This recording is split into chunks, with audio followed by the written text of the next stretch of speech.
I do have an introduction for the science students here, if you'd like to introduce them. Got some of those for you? Now, in one of my many other jobs in the past, I was actually a TV weatherman for a year and a half. And now you're going to see how good I was at obeying the ear when they tell me to. So I'll just see how fluently I can read this cold test. Yesterday in this very theatre, the Science Teachers Association of New South Wales gave out its annual Young Scientist Awards, because you need those for the next generation. They chose 4 of these students to show their prize-winning projects here today. They are, now, can we have a little wave? Hamish McMillan of Armidale City Public School. Oh, Hamish, we met before, yes.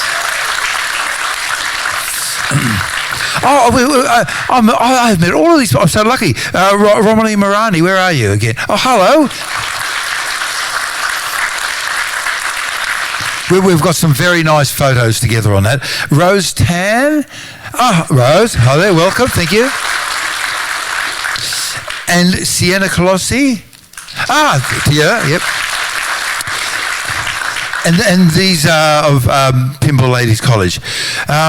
Basically, big it up for them because they're the future. And a few things, I'll give you a few messages of good hope very quickly. Don't want to tie up the show. Firstly, we can stop and reverse global warming with today's technology, and all we have to do is have the goal of keeping every atom of carbon that's underground already underground. And the only thing we use fossil fuel for are energy and raw materials, and we can do both those with other alternatives. We don't need to have global warming, we can reverse it. Second message of good hope, we are living in the most peaceful time ever in the history of the human race. Read the book The Better Angels of Our Nature by Steven Pinker, who looks at the big stuff, wars, and little stuff, person-to-person violence, although little it's not little if it happens to you. So many people wrongly believe that the Second World War killed more people on a percentage basis than any other war in history. No. If you go back to the year 755 AD, in that year, the Chinese emperor put down a revolution by the general An Lushan, and to put down that revolution, the Chinese emperor killed 1 in every 3 people in China, 1 in every 6 people in the whole world. In the 1300s, in the 13th century, Genghis Khan, who built the world's largest land empire, and I am 8% of the population of that part of the world that have Genghis Khan DNA in him, he killed 1 in every 9 people. Second World War, 1 every 44. So bad, but still going down. Things are getting better. And on a small scale, murders, violence against humans, judicial torture. There's only 1 country left in the whole world where it is written into the law officially that you can torture people. They call it enhanced interrogation, which is the term that the Nazis invented in the Second World War. You can use enhanced interrogation to get a confession, and then convict that person. Only 1 country left, which is good. And slavery, they're all getting better. Why do we wrongly believe that things are so bad? Because the message of the commercial media, which I worked for several years, is that if it bleeds, it leads. If you've got some good news, if you've got a library being built or a car accident, go for the car accident. Then also, you are smarter than your parents. It's called the Flynn effect. The IQ is going up by 9 IQ points every year. We know this because John Flynn looked at the IQ records taken by the American military from 1932 on. Little diversion here. The way that the British, who have invaded 188 of the 200 countries, and the Americans, I think, learn geography is by invading another country. Getting back to here. So he looked at the IQ records of military recruits in the USA and found that the IQ was rising at 9 points per generation in American military, American civilians, and every other country around the world. And finally, we've got a cure for COVID. So I want you to feel optimistic. You're smarter, and we're in a very peaceful time. But I'll hand back to you now, Lenta, and get off the stage. Okay, I've been talking too long. Thank you. And big it up for them.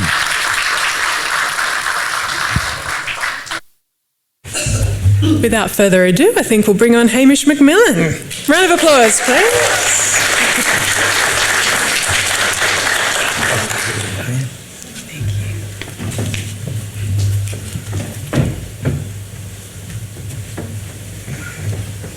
Hi, I guess.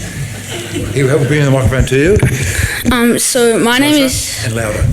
my name is Hamish McMillan, and my project that I won Primary Young Scientist of the Year award is called How to Spot a Robot, and it's about AI.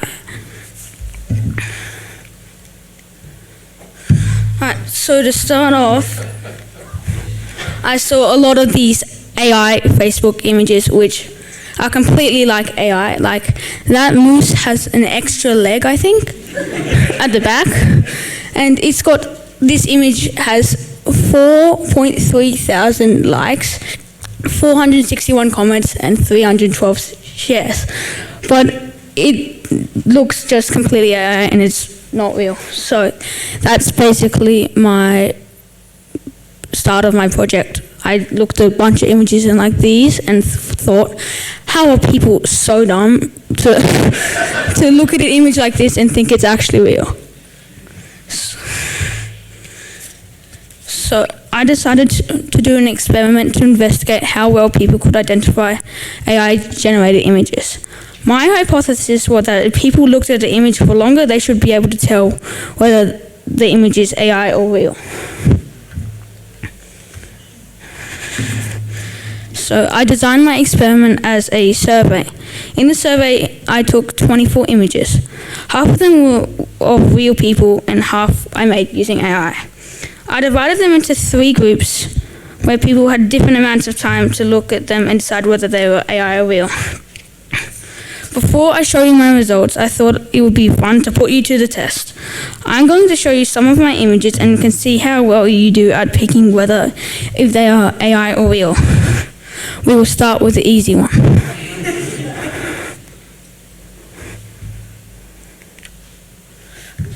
Okay, so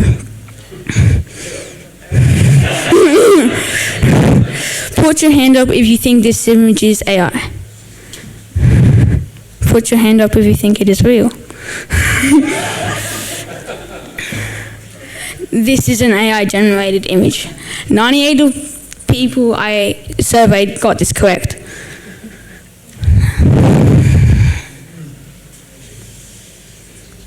Hand up if you think this image is AI.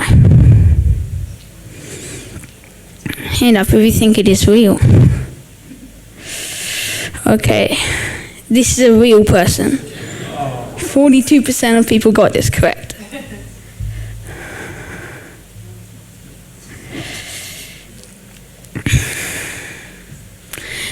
So once again, hand up if you think it is AI. Hand up if you think it is real. Okay. This is an AI generated image. 43% of people got this correct. You all did pretty good at that. Here are some of my tips for things you could look at to help you decide if an image was real or AI. First, the background is sometimes really blurry and has not much detail. And 2, people's skin looks plastic or just the wrong texture in general. 3, details like the teeth we have here. They are just crooked and not right. 4, details on clothing. It's just not clothing. Now I will tell you some of the results for my survey. I got 464 people to do the survey, which is way more than I anticipated. Overall, people chose the images correctly 68% of the time. They did a little bit better at correctly identifying AI images than the real ones.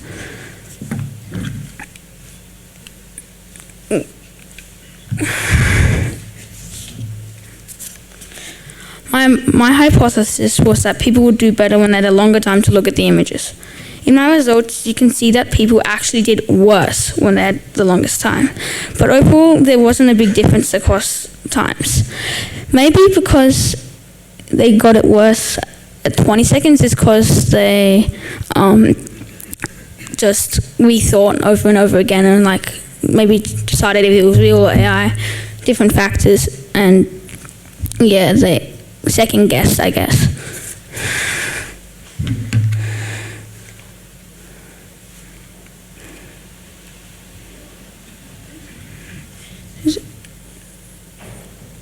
Okay.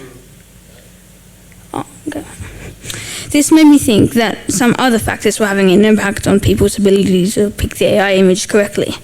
So I decided to look at the impact of things like age and education, and that is where I found some interesting things. One of the things I looked at was age. You can see that in my results that younger people did better than older people.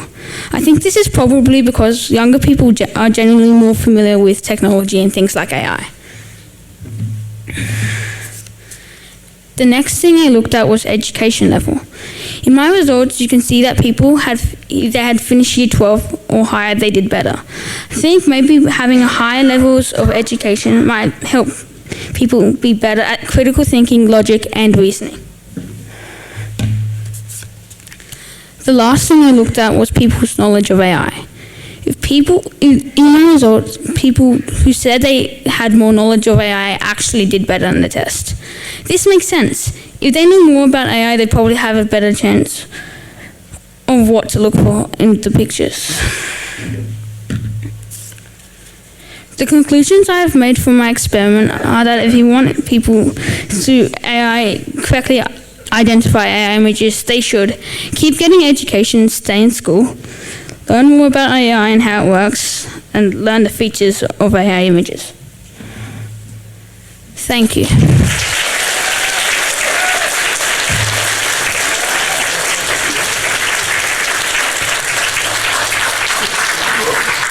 Wasn't that fantastic? Oh my God, yeah. Big it up for you. You get Alana? Do we have any questions?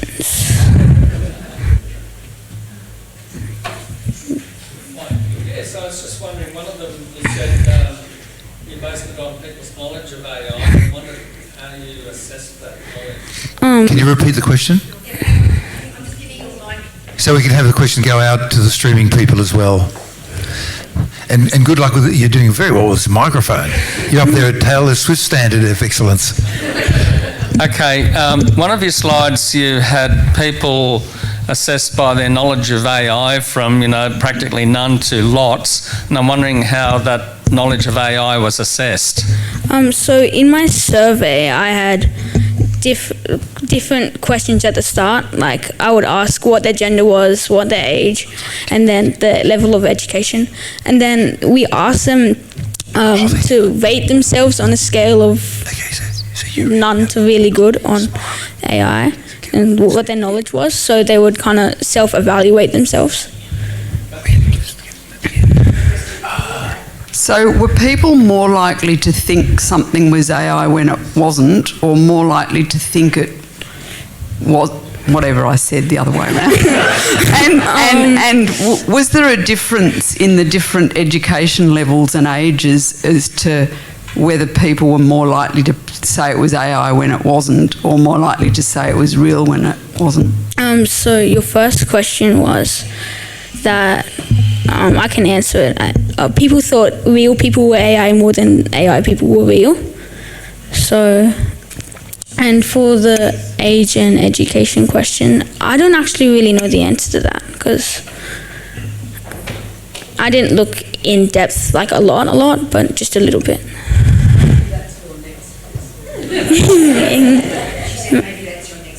I think we've got to stop questions there because we have to move on, but thank you very much.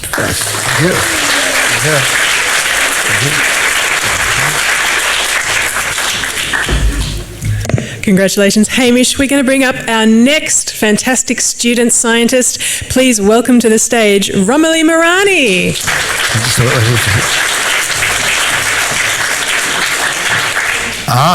And confidently comes with her. Take it away, Dr. Romilly.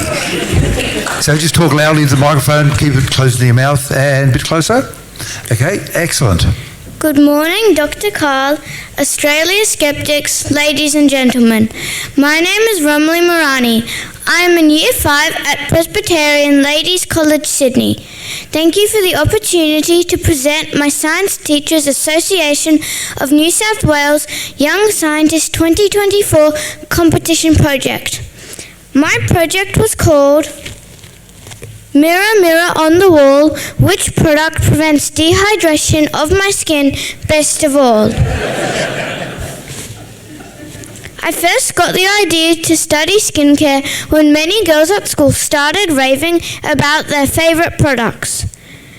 I'm not really into skincare, and I thought it basically involved putting on sunscreen, washing your face, moisturising, and repeating that.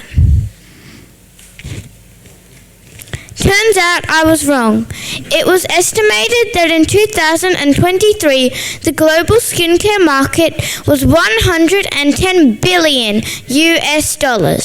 That is a lot of creams and ointments and oils and gels and balms and masks and more. What happened there? And let's not forget to mention the Mecca of skincare, Mecca and Sephora. Skin has many roles. It is a physical barrier, it prevents dehydration, it is a waterproof barrier, it fights UV radiation, it produces vitamin D, it is a sensory organ, it helps regulate your temperature, and it helps your immune system. I decided to study one function, hydration. But how could I do this? I couldn't use people, but I could use water beads. This was a pretty good idea because water beads are made out of super absorbent polymers, or saps. Saps can absorb and retain liquids up to 1,000 times their own mass. In real life, saps are used in wound dressing and tissue replacement. This is why water beads are an appropriate model for skin in my experiments. I am using the mass of the water beads to reflect hydration and dehydration. What products should I test? Out of all the different products, 4 have definitions, so I decided to test these. Ointment is 80% oil and 20% water.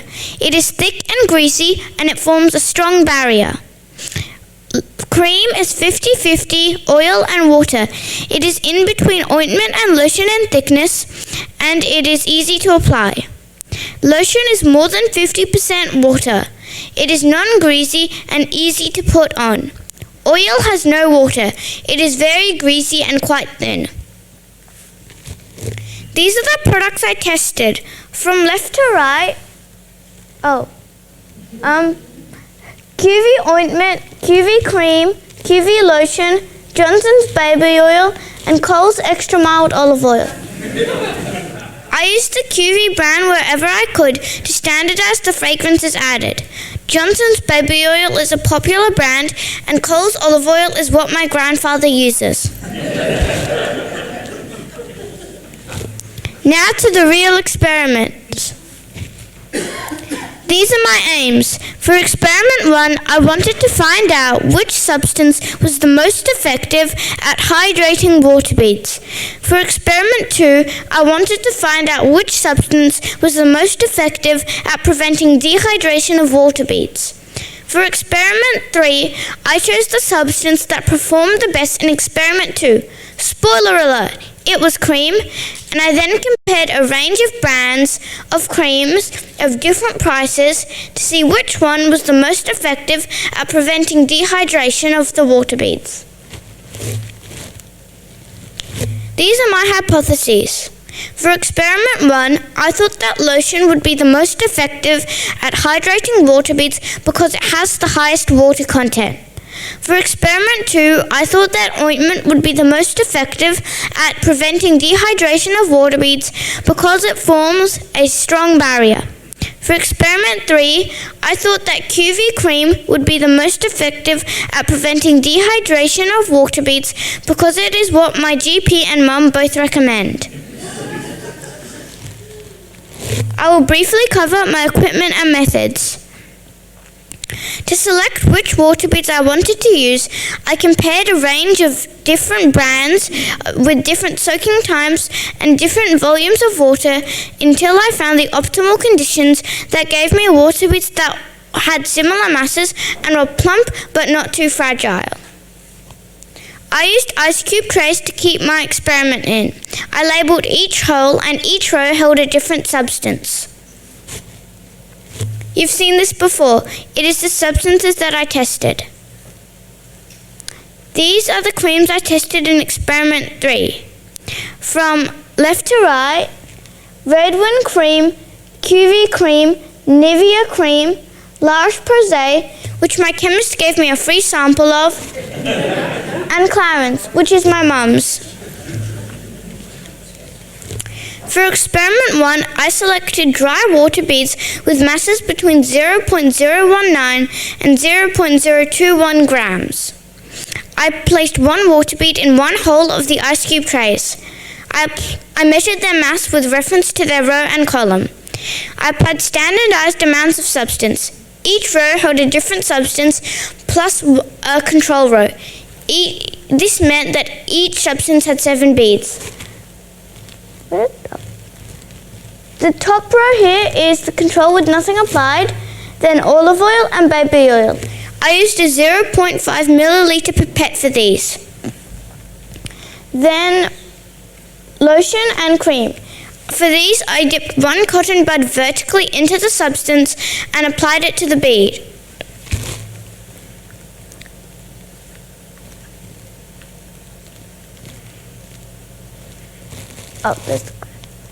Then ointment.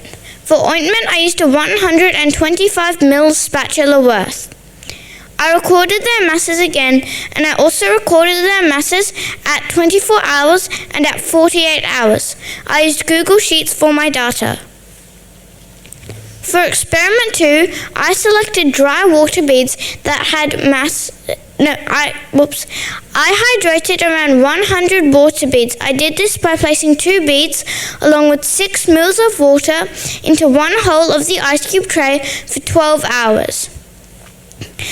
For 12 hours.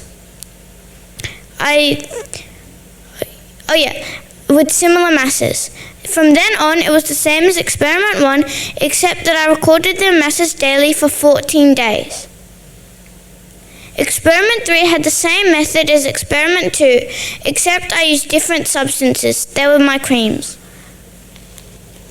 Now these next few slides are for the skeptics. How can I be sure that it was a fair test? I needed to carefully consider my experimental design. I needed 1. A control. These are the beads that have nothing applied to them. 2. An independent variable. I changed the different substances. 3. A dependent variable. I measured mass. 4. Accuracy. The professional jeweler scales that I used measured in milligrams and had calibrating weights. 5. Reliability.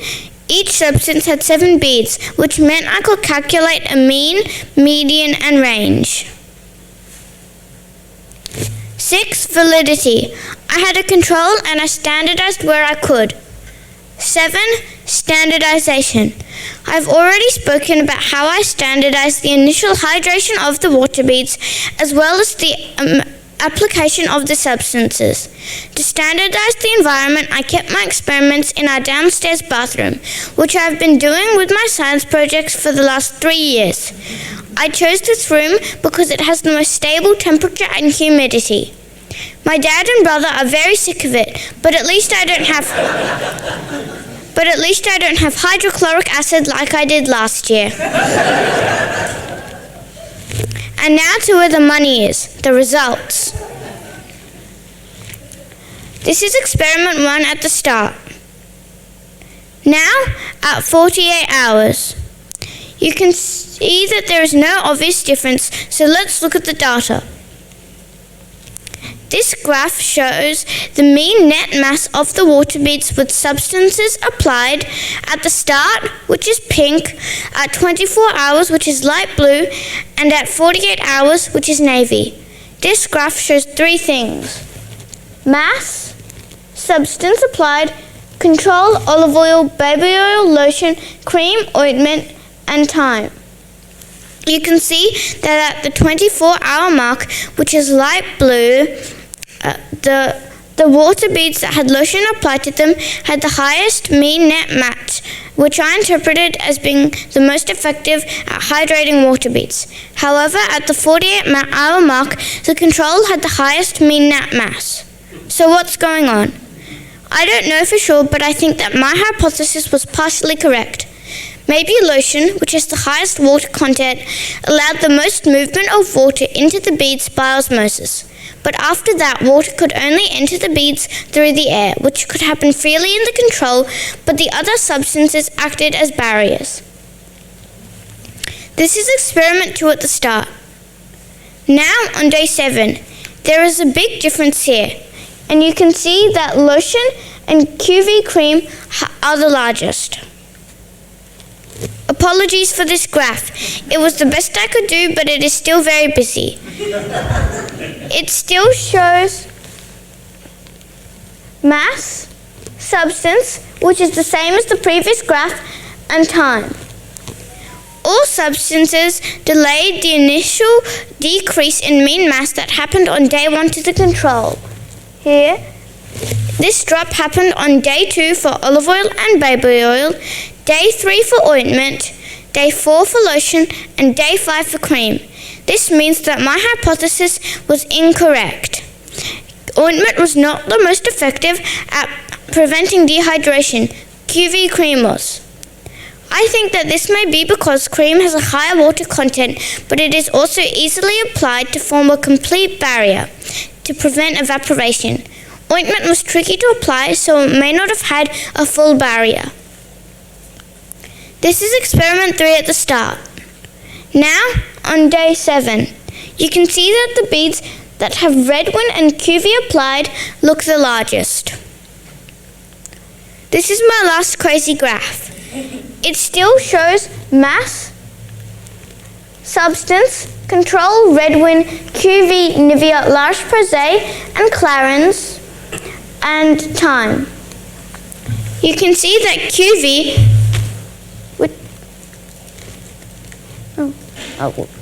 You can see that QV had the least decrease and the gentlest slope of decrease, so my hypothesis was correct. This table shows the cost per 100 mils of the substances. Redwin was the cheapest at $2.12. QV was $3.80. Nivea at $8.67. La Roche-Posay was $82.48. Clarins was $172.22, which Mum was very embarrassed about. And Drunk Elephant was $212. I didn't test Drunk Elephant at all in any of my experiments, but I compared its cost for interest because it is the one that all the girls at school talk about. I think it's interesting that it costs 100 times Redwin does. These are my conclusions. For experiment 1, the water beads that had lotion applied to them had the highest mean net mass, which I interpreted as being the most effective at hydrating water beads. For experiment 2, the water beads that had cream applied to them had the smallest and most gradual decrease in mean mass, which I interpreted as being the most effective at preventing dehydration. For experiment 3, the water beads with QV cream applied to them had the smallest and most gradual decrease in mean mass, which I interpreted as being the most effective at preventing dehydration. I would like to thank my science teacher, Mrs. Martin, my expert dermatologist, my chemist, and my mum.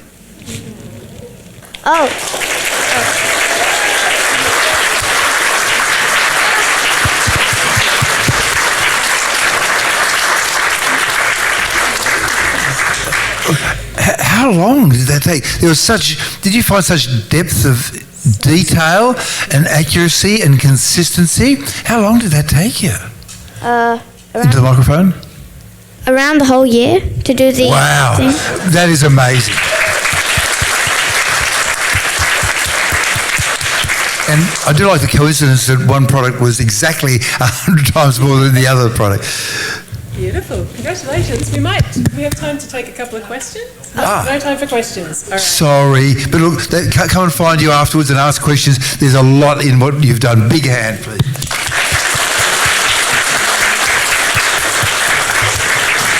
The future of chemistry is in good hands. I'm going to invite up our very next young scientist, Rose Tan. Please make some noise for Rose.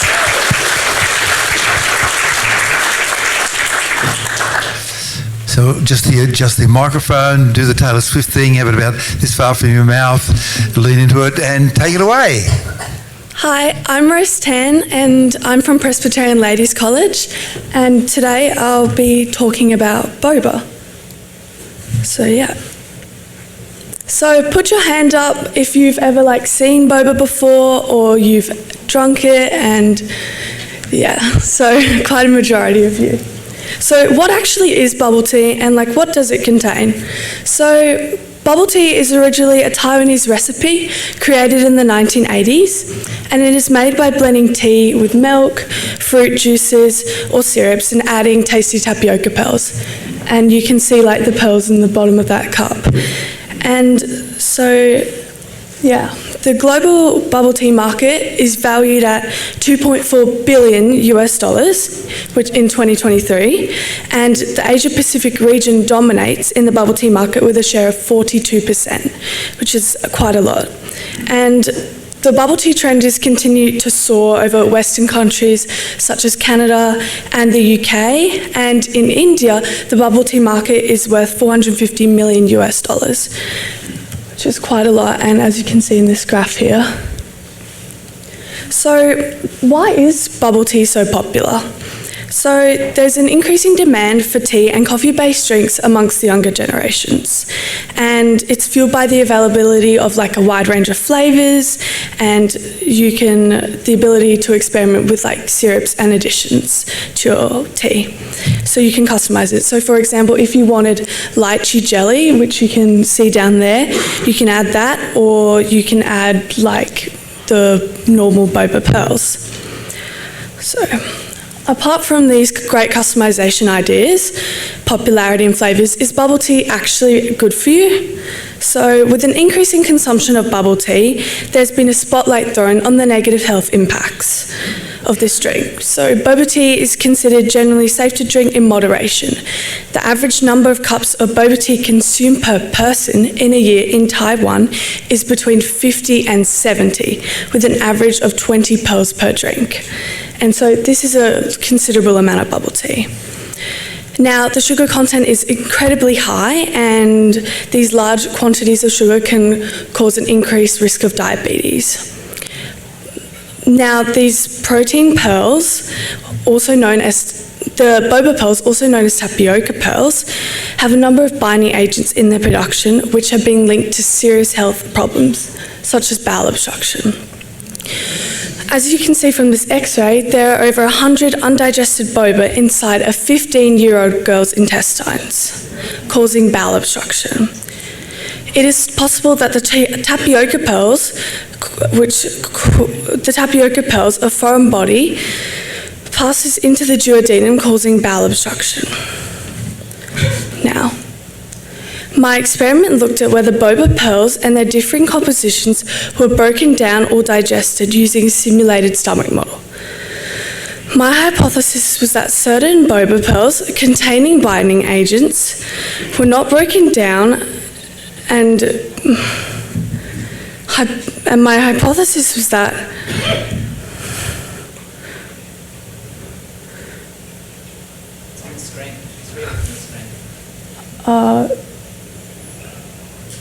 will gain the most mass.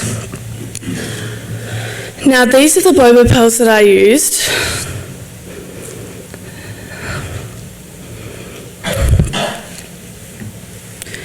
Now, these are the binding agents I used.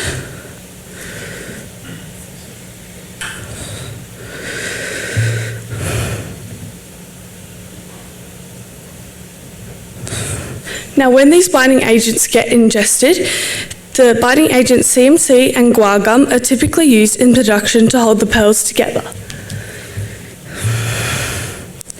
Now, CMC and guar gum, carboxymethyl-cellulose, also known as CMC, these binding agents are not good for you, and they absorb the content inside the stomach.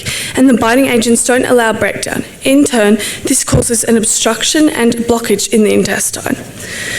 Now, carboxymethylcellulose is seen in dog food, which is what we are ingesting in these pearls. Now, the pearls containing CMC and guar gum were commercially manufactured while I made my own. These images show the process of me making these protein pearls.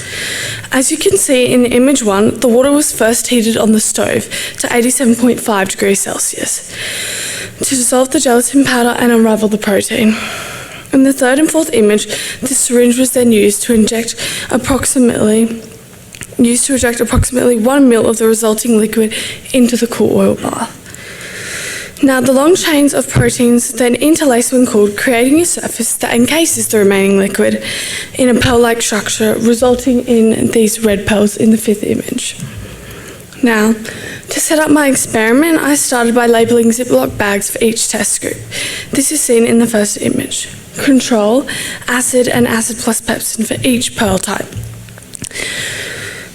which is my protein pearls, Woo Fun, and sugar honey. I placed 20 pearls in each bag and recorded their initial mass. Now, here you can see a summary of my experimental method, which I made so you guys could understand, because my method is quite confusing. Yeah, so in the top 3 you can see the beakers, which is the control, which is on the left, which just contains water, the hydrochloric acid and water, and hydrochloric acid and pepsin. So these 3 treatments are for, I've repeated these 3 times for each of the 3 different boba pearls. Now, here are 2 examples of pH measurements. The measurement on the left, which I took, is a measurement of the simulated stomach model, and the measurement on the right is a pH measurement of the control. This just shows how accurate my measurements are in my experiment. Now, here are the simulated stomach models I made with the pearls inside them. So I added pepsin and acid solutions as needed and labelled each one of these beakers. On the left, you can see the pearls in the water bath and the simulated stomach models in the water bath. And after you can see the sugar honey and Woo Fun pearls did not break down whatsoever, but my own invention of the protein pearls did. So here are my results. So based on my results for figure 12, you can see that my hypothesis suggests that guar gum would resist dissolution better than protein-based and CMC pearls. But the results from figure 12 show that protein pearls dissolved entirely, while in the orange you can see both guar gum and CMC instead increased in mass. And so this proves that the pepsin is active because my protein pearls broke down, but while the sugar honey and Woo Fun pearls increased, as you can see, there's lots more orange. So, based on these results, you can see that there's no statistical difference in the mass change for the 3 different treatments. And this suggests that the mass gain for the sugar honey pearls and Woo Fun pearls was independent of the solution they were placed in.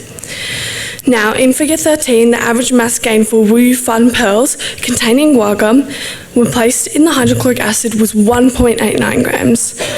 And now the action of hydrochloric acid appears to be minimal, with no evidence from the experiment that the addition of hydrochloric acid affected the change in the mass of pearls. And similarly, the mass gain for sugar honey pearls containing CMC was 2.59 grams. Now here, my results suggest that guar gum solutions are stable over a wide pH range of about 1 to 10.5. This is due to its non-ionic formulation, meaning the compound is stable and doesn't break down. Now, throughout my experiment, I've identified 4 limitations. The simulated stomach model lacked certain natural digestive actions such as the churning movement, and the pH was definitely not, it varied and it had a large range, and this could affect the validity of the results.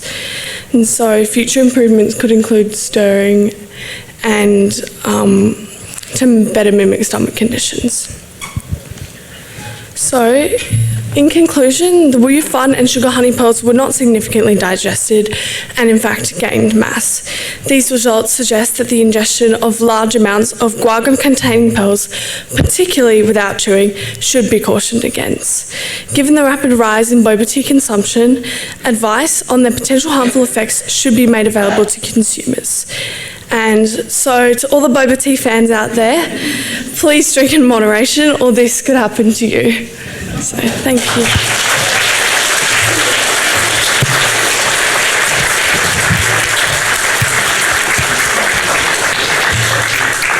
All the time I've been drinking boba tea without the knowledge that you've given us.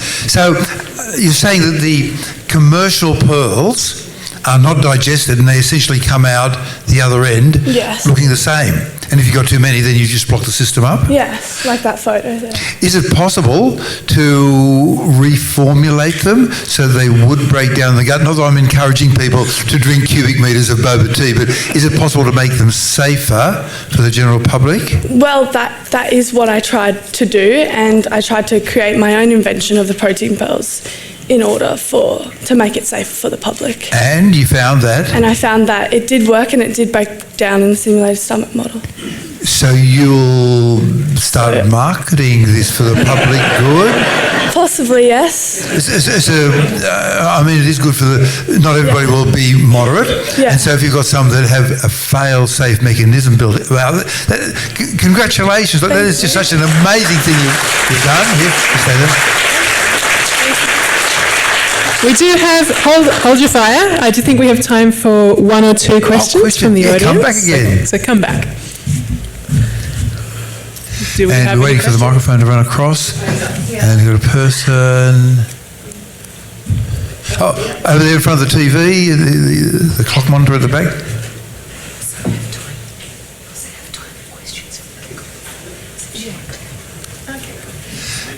And the microphone is just there now, almost there, went the wrong way round, coming back the other way, equal number of people on each side, and we're there, hurrah, pass the microphone across, passing across, almost there, yes, the baton has been passed. Hi. Great job. See, I'm Brazilian and we eat a large amount of tapioca, so your talk had me very concerned.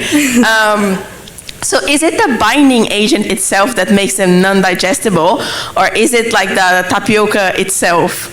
Well, I tested the binding agents, and obviously further research needs to be done in like the constituents that it contains, but I did some research and carboxymethylcellulose and guar gum seem to be the two binding agents that don't allow the breakdown of the pearls. But like, do other foods that have this also exhibit similar problems like other foods with this binding agent, or is it something specific to the tapioca pearls? I think it's quite possible that lots of other foods that contain these binding agents are not good for you and don't break down. It's possible, but I haven't researched it, so yeah. Any more questions? Time for one more. One over there. By the law of maximum inconvenience, this is the furthest distance possible away from the microphone. Luckily, we've got an athletic microphone holder and carrier. Hi. Can I ask about the texture of the pearls that you invented? Because that seems like an important thing. Were they tasty or like, did you know, texturally pleasant? So they were made out of gelatin and food colouring and gelatin powder, and they did hold quite well. I didn't actually get to test them, but I should have to see what they taste like. But they definitely broke down, which is a good thing. So I definitely would possibly start advertising those. And, yeah.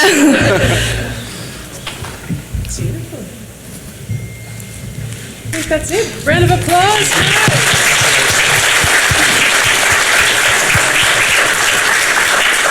Fantastic. We have one more young scientist to present. Before, when Romilly finished up, we had a few technical issues, so the mic wasn't working at the time. But if you have a question for Romilly, we can take that question at the end of the next presentation as well. So please, welcome to the stage, Sienna Colossi.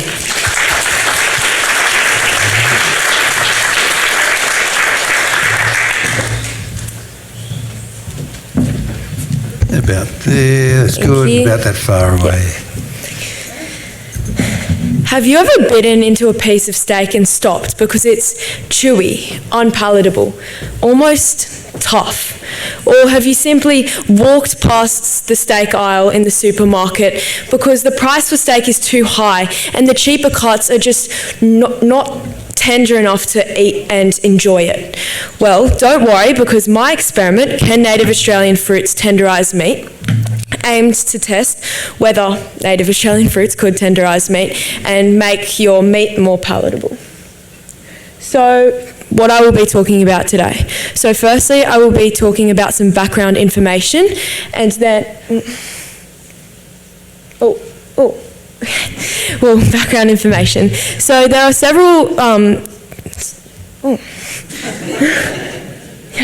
Tenderness of meat is one of the leading customer perceptions when purchasing this product, and we all know that. And there are several ways we can differentiate between the tenderness of meat, such as the cut of meat, the price, the brand, but often, like at point of sale, it's very hard to ensure a tender cut of meat, and often we can sometimes have tougher meat. So there are several known ways to tenderise meat, such as pounding it with a mallet, salting it before cooking, slow cooking the meat, using chemical meat tenderisers, and marinating it with fruit. And these solutions do seem ever so promising, and the chemical meat tenderiser does seem like a cheap and easy way to tenderise your meat. However, I would like to show you what is in these chemical meat tenderisers.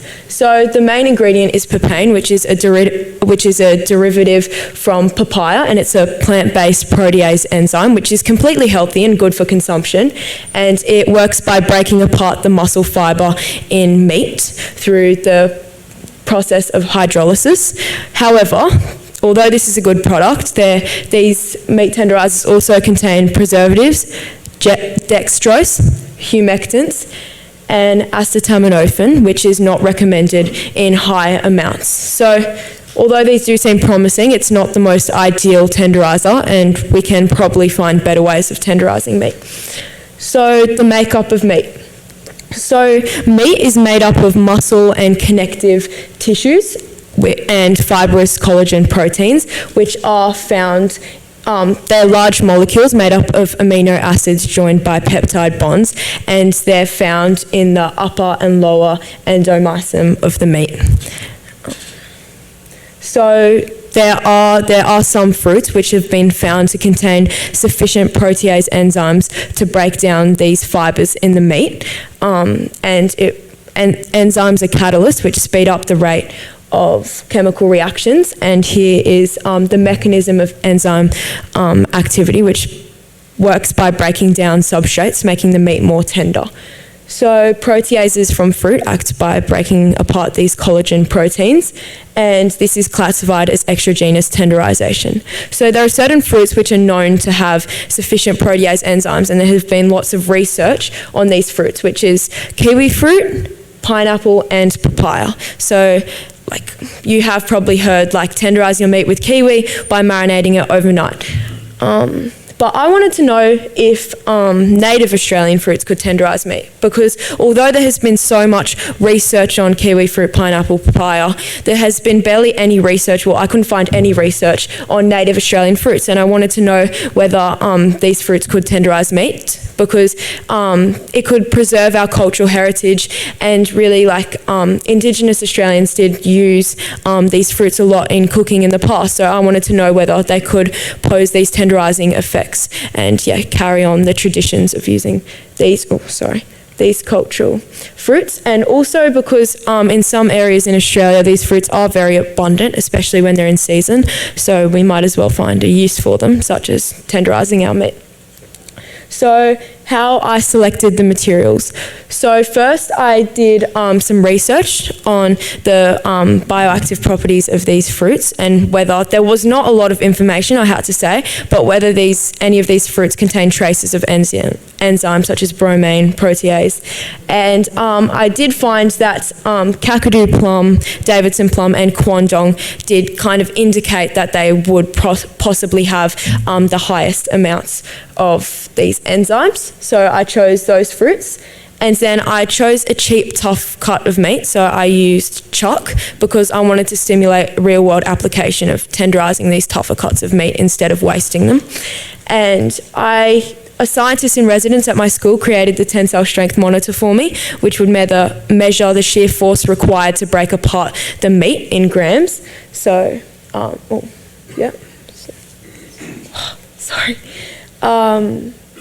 and that's basically it. And so real-world applications. At point of sale, it's very hard to differentiate a good piece of meat from a less tender one. Like I said before, there are various factors that come into contribution, but we can never be sure. And instead of throwing out our meat just because it's not tender and we can't eat it, I thought maybe possibly we could just marinate it overnight to try and make it more tender and more palatable. And also, it prevents food waste. And in this crisis where currently food and living is so expensive, maybe it's just a small thing that could alleviate this stress and bring cheaper cuts of meat to taste like more premium cuts of steak without the hefty price tag that comes with it. So my aim was to determine which fruits, Kakadu plum, Kwandong or Davidson plum, would be most effective in tenderising meat. And I did also include kiwi in there since that's such a heavily known tenderiser, and I wanted to see if it could possibly be these Australian fruits better than the very well-known tenderiser. And my hypothesis was that Davidson plum would be the most effective in tenderising meat, followed by the Kwandong, followed by the Kakadu plum, the Kwandong, and then the kiwi fruit, which would be the less effective. And this was very ambitious because kiwi fruit is very well known to be a good tenderiser. And to ensure some validity, I had some various controlled variables such as the type of meat, the cut of meat, the marination time, etc. And my dependent variable was the shear force required to break apart the meat on the tensile strength monitor. And my independent variable was the type of fruit. I also did, just to mention, have a controlled, which was fruit without marination, to test whether they actually did pose tenderising effects. So my method. I used 100 grams of fruit puree from my different fruits, which I did actually have to source frozen because it was not in season. But I used that and I rubbed it generously on a 3 gram, 5.centimetre long, 1.7 centimetre thick piece of beef rump steak, which I used an electronic caliper. It was quite time consuming to measure out all my pieces of steak. And the reason I did this, I did originally want to use a full piece of steak, but because there were other student research experiments going on, the tensile strength monitor was only calibrated to exert 1 kilogram of force on the meat, and that wouldn't have been enough to pull apart a full piece of steak. So instead, I just put it into smaller slices and marinated it. And so I marinated it overnight in the fridge. And after 12 hours, the steak was dried and cooked evenly on a saucepan for 1 minute. So I did that, and I did have to bring it to school. So I put them all in a Ziploc bag and brought them to school to use the tensile strength monitor. The meat was attached securely to the tensile strength monitor and the reading was recorded. So that's the photo at the tensile strength monitor. Looks quite intricate. And then this was how I got the results. So I measured the top, which was the most amount of force exerted to break apart the collagen fibres of the meat. And that gave me a reading of the shear force required to break apart the meat in grams. And that was the meat attached to the tensile strength monitor. So my results. So the tensile strength monitor was used, the increasing load was applied until the sample broke, and the more force required to break apart the meat, the less tender it is, vice versa. So also just to say, all my standard deviations were below 10%, kind of indicating that these results could have been reliable. And as you can see, my no fruit was at 0.877, so 877 grams of shear force required. And my best one, which was in fact the Davidson plum, used 143 grams of shear force. So it did reduce the shear force required to break apart the meat by over 700 grams, which I thought was pretty cool. And as you can see, the ranges weren't too far apart, which I was quite happy about. So this was my graph. So that's the controlled, which is meat without any marination. And then this is the Davidson plum, Kwandong, Kakadu plum, and as you can see, the kiwi fruit did in fact was the least effective in tenderising the meat. But as you can see here from the error bars, all three of these native Australian fruits did have very similar effects in tenderising meat. So we can't be exactly 100% sure of which ones were the best, but I can confidently say that the use of any three of these native Australian fruits in tenderising meat will be effective in making your meat less tough. And kiwi fruit was also pretty effective if that's easier to source for you. But yeah, much more effective than no fruit. So the results of this experiment did support my hypothesis that the Davidson plum would be the most effective. And the measurements, as I said, had a small range of variation. And as I said, although the Davidson plum was the most effective, any three would be effective. So in my discussion, not much fruit pulp was required to tenderise my meat. So it just goes to show that even like one piece of fruit would have been effective to obtain these tenderisation results. So it wasn't too expensive to do. And also, yeah, as I said, the report provides a real-world application into the tenderisation of meat, because we can use this on tougher cuts of meat. Just marinate it overnight the night before, and in the morning you've got a perfectly tender cut of meat that is much cheaper to buy, because buying a beef rump compared to a much more expensive steak is more cost effective. And obviously you wouldn't receive, like, it will not be exactly the same tenderness as one of these more premium steaks, but it's still a better result than not marinating it at all. And it's a more affordable way of tenderising meat. So further investigations. So I would have liked to use a Warner-Bratzler shear force test. I did not have access to this, but that's what it looks like. And it would have allowed me to use a full piece of steak to properly stimulate real-world applications where families would probably be tenderising a full piece of steak. And I would have liked to test a wider variety of native fruits to see if some were even better than the ones I did test, such as Illawarra plum, finger lime, lemon aspen. And also, I also explore on different proteins. So can it tenderise lamb, chicken, other proteins would have been cool to do. And also if the fruits tested could have been dehydrated and pulverised and put in a powder form so that families can store them in their pantries and use it as a rub instead of having to fully blend these fruits every time they want to use it. And if you could potentially commercialise it as a native Australian tenderiser and advertise it as that, because I think that would sell quite good in the store. So in conclusion, I did find that native Australian fruits were successful in tenderising meat, and the Davidson plum was the most effective, followed by Kakadu plum, Kwandong, and finally, surprisingly, kiwi fruit was not as effective as these native Australian fruits. So, yeah.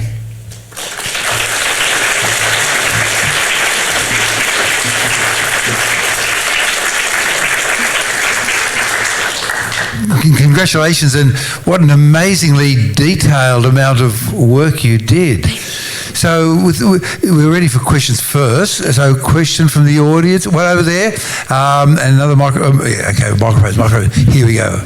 Take it away. Why did you only use Australian native fruits? Why didn't you use apples and oranges, things that are easy to get, you know? Yes, good point. I would like to later use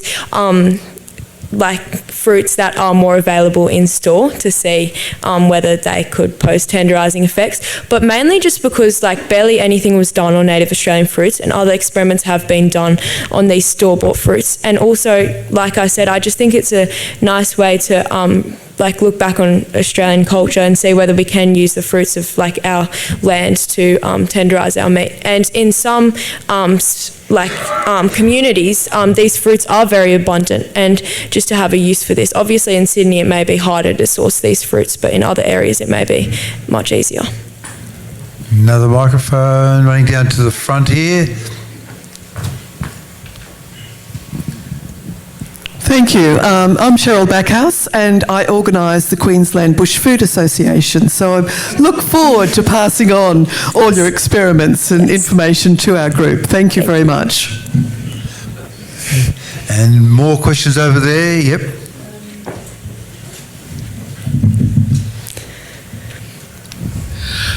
Did you try eating the meat after you used these to see if it impacted any flavours? Okay, I have to say that the meat didn't look very appetising. And I would like to have tasted it, maybe give it to someone else in my family. Yeah, because I think that would be interesting to also see whether the fruits did affect the flavour of the meat and whether it did change the consistency. But yeah, next time I might taste the meat and see whether it affects the flavour and stuff, yeah. Another question, waving hand. No.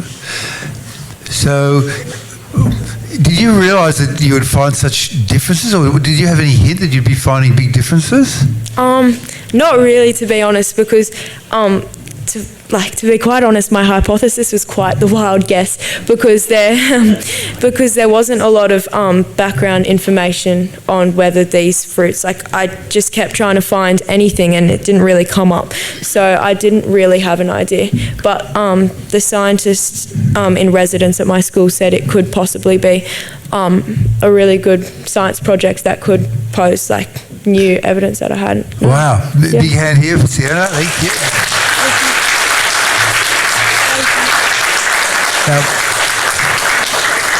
We're going to go through some, just bring the microphone down to where it's comfortable for you so we can run the questions again, and then we'll end up bringing everybody on stage and microphone being run up to somewhere for you. Take it away. Thank you. I recall decades ago Choice did a study on this, which is why I've always been using Redwood sorbitol cream. I'm wondering, did you present these conclusions to the girls at school, and did they change their habits as a result? I've said that kiwi cream is better, but no one cares really.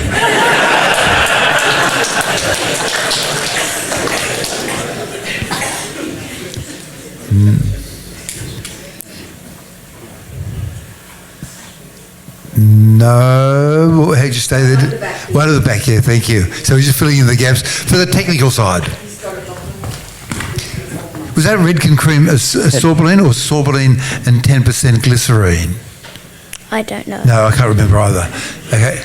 And here we go. Firstly, well done. I really enjoyed the experiment that you did. And my question is, has your family been able to finally use the downstairs bathroom? Yes, we can now. Good.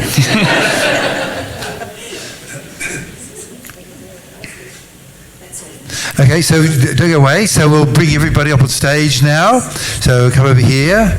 While they're coming on stage, I've taken some notes here. They've dealt with things that are frequently used. They're common products in our society. They're common aspects of our society. The AI images, the skincare, the bubble tea, the meat tenderizer. And in each case, besides going for something that was part of our society, it was also something that had not really, I had never come across a properly designed study that showed the differences. In each case, the students did these amazingly well-designed and deep studies and then carried them out over a long period of time, even denying people access to the bathroom for the common good, and then came to surprising conclusions which also had lessons for all of us, and these are things that we should know, but we just haven't done, so we needed a fresh eye, which is what we got. And I'm reckoning that these things, their work is pretty close. It definitely should be somehow fed to the news media. Where's a publicity person here? Should be fed to the news media. And I'm thinking in some cases worthy, well, in fact, all cases, of a bit of polishing, worthy of publishing in a science journal. There are letters and so forth. And finally, or publication in the Skeptic magazine. As a start. And then the overwhelming thing that I got from all of them was the humility where sometimes when a question was asked was simple, I don't know, it wasn't included. And they just showed, all of them, such a surprising depth and maturity of everything, every aspect of their work. Give them a big hand. Wow.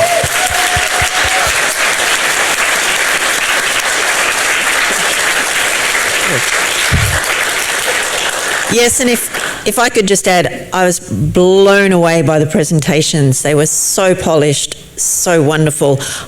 I learnt something from every presentation, which I think is the hallmark of a good presentation. And I think the future is in good hands with these young students. I'm very confident.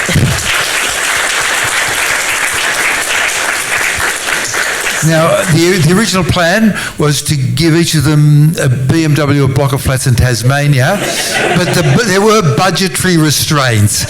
So we do have some certificates, so can you read them out in order? Yes. Okay, here we go. First one for Hamish. Hamish McMillan, come through there, thank you. And then we're going to do a camera thing later. Okay, so make sure you can see the camera over there. Okay, dokie. Okay, telling you to move this way or that way. Okay. Okay, next one. Thank you. And Romilly, look, thank you. And you're very